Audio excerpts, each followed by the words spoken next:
যেমন ছিনতাই ডাকাতি সহ বন্ধের দাবিতে আজকের এই বিক্ষোভ মিছিল শেষে এখন বক্তব্য রাখবেন আজকের এই সমাবেশের সংগ্রামী সভাপতি সমাজতান্ত্রিক ছাত্রফ্রন্ট কেন্দ্রীয় কমিটির সংগ্রামী সভাপতি ছাত্রনেতা মুক্তা বারুই।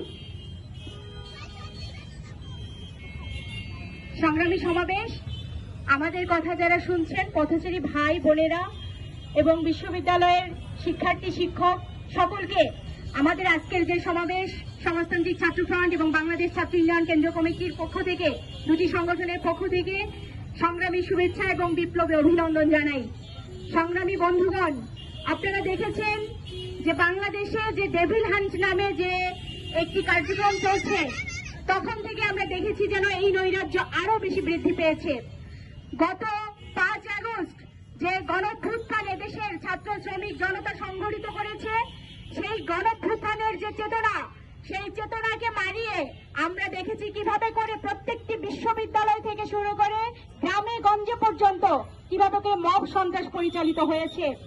আমরা তখনই বলেছিলাম যে সরকারকে এই যে মব সন্ত্রাস পরিচালিত হচ্ছে, এই ঢাকা বিশ্ববিদ্যালয়ের হলে আমরা দেখেছি একজন মানুষকে তাকে পিটিয়ে হত্যা করা হয়েছিল, তখনই এই কার্যকর ব্যবস্থা গ্রহণ করা দরকার ছিল।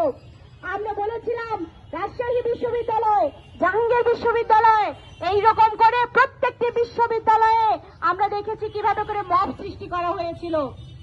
তখনই সরকারের কার্যকর উদ্যোগ নিতে সরকার যখন ব্যর্থ হয়েছে, সেই ব্যর্থতার দায় এই সরকারকে যেমন নিতে হবে, তেমনি করে আমরা বলতে চাই যে সেই দায়ভার আজকে যারা মব সৃষ্টি করছেন, অন্যায়ভাবে মানুষের উপর জুলুম চাপিয়ে দিচ্ছেন, তাদেরকে ধরতে আজকে যে স্বরাষ্ট্র উপদেষ্টা যিনি দায়িত্ব নিয়েছেন, তিনি সম্পূর্ণভাবে ব্যর্থ হয়েছেন।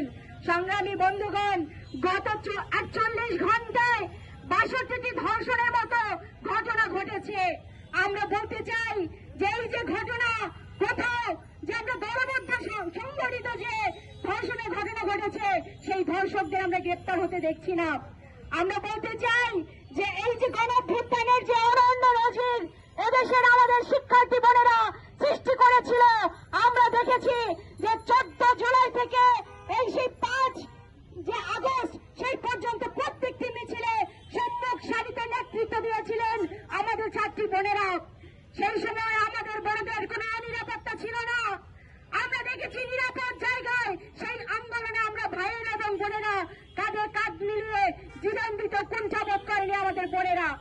কিন্তু 5 তারিখের পরেই আমরা দেখেছি যে যেন চেহারা উল্টে গেল।